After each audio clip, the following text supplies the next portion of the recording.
Hello दोस्तों, स्वागत है आपका हमारे इस वीडियो में जहां पर हम part 1 anticipating the Lord Jesus Christ chapter 4 को आज हम पढ़ने वाले हैं और देखने वाले हैं। तो चलिए हम स्टार्ट करते हैं। आज का हमारा चैप्टर का टाइटल है उद्धारकर्ता की मनुष्य को आवश्यकता। ये कहाँ से वचन लिया गया है आप यहाँ पर देख सकते हैं। चलिए हम पढ़ना चालू करते हैं। क्योंकि परमेश्वर का क्रोध स्वर्ग से उन सब मनुष्यों की अधर्म और अन्याय पर प्रकट होता है जो सत्य को अधर्म से दबाए रखते हैं, इसलिए कि परमेश्वर के विषय में जो कुछ जाना जा सकता है वह उनमें प्रकट है, क्योंकि परमेश्वर ने उन पर प्रकट कर दिया है।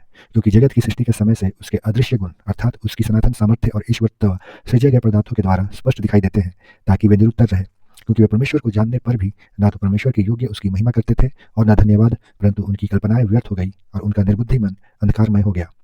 परमेश्वर धर्मी धर्मी न्यायी है और परमेश्वर दुष्टों से प्रतिदिन क्रोधित रहता है। जैसा लिखा है, कोई धर्मी नहीं, एक भी नहीं, कोई समझदार नहीं, कोई परमेश्वर का खोजी नहीं, सब भटक गए हैं, सब एक साथ निकम्मे हो गए हैं, कोई भलाई करने वाला नहीं, एक भी नहीं। उनका गला खुली हुई कब्र है, उन्होंने अपनी जीभे से छल किया है, उनके होठों के नीचे सांपों का विष है, उनका मुंह शाप और कड़वाहट से भरा है, उनके पांव लहू बहाने को फुर्तीले हैं, उनके मार्गों में नाश और क्लेश है और शांति का मार्ग उन्होंने नहीं जाना, उनकी आंखों के सामने परमेश्वर का भय नहीं। हम सब भेड़ों की नाई भटक गए हैं, क्योंकि सब ने पाप किया है और परमेश्वर की महिमा से रहित है। हम सब अशुद्ध वस्तु के समान हो गए हैं और हमारे सब धर्म मैले चिथड़ों के समान है। हम सब पत्ते की नाई मुरझा जाते हैं और हमारे अधर्म हमें वायु की नाई उड़ा ले जाते हैं। इसलिए जैसा एक मनुष्य के द्वारा पाप जगत में आया और पाप के द्वारा मृत्यु, और इस प्रकार मृत्यु सब मनुष्यों में फैल गई, क्योंकि सब ने पाप किया। जो प्राणी पाप करे वही मरेगा, क्योंकि पाप की मजदूरी मृत्यु है।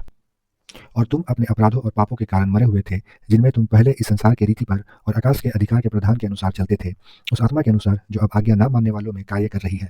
उनमें हम सब भी पहले अपने शरीर की अभिलाषाओं में जीवन बिताते थे और शरीर और मन की इच्छाएं पूरी करते थे और स्वभाव से क्रोध की संतान थे, औरों की नहीं।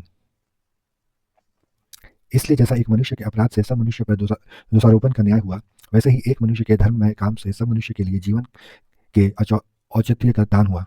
क्योंकि जैसे एक मनुष्य की आज्ञा ना मानने से बहुत से पापी ठहरे, वैसे ही एक मनुष्य की आज्ञा मानने से बहुत से धर्मी ठहराए जाएंगे। क्योंकि जब मनुष्य के द्वारा मृत्यु आई तो मनुष्य के द्वारा मरे हुओं का पुनरुत्थान भी आया। क्योंकि जैसे आदम में सब मरते हैं, वैसे ही मसीह में सब जीवित किए जाएंगे।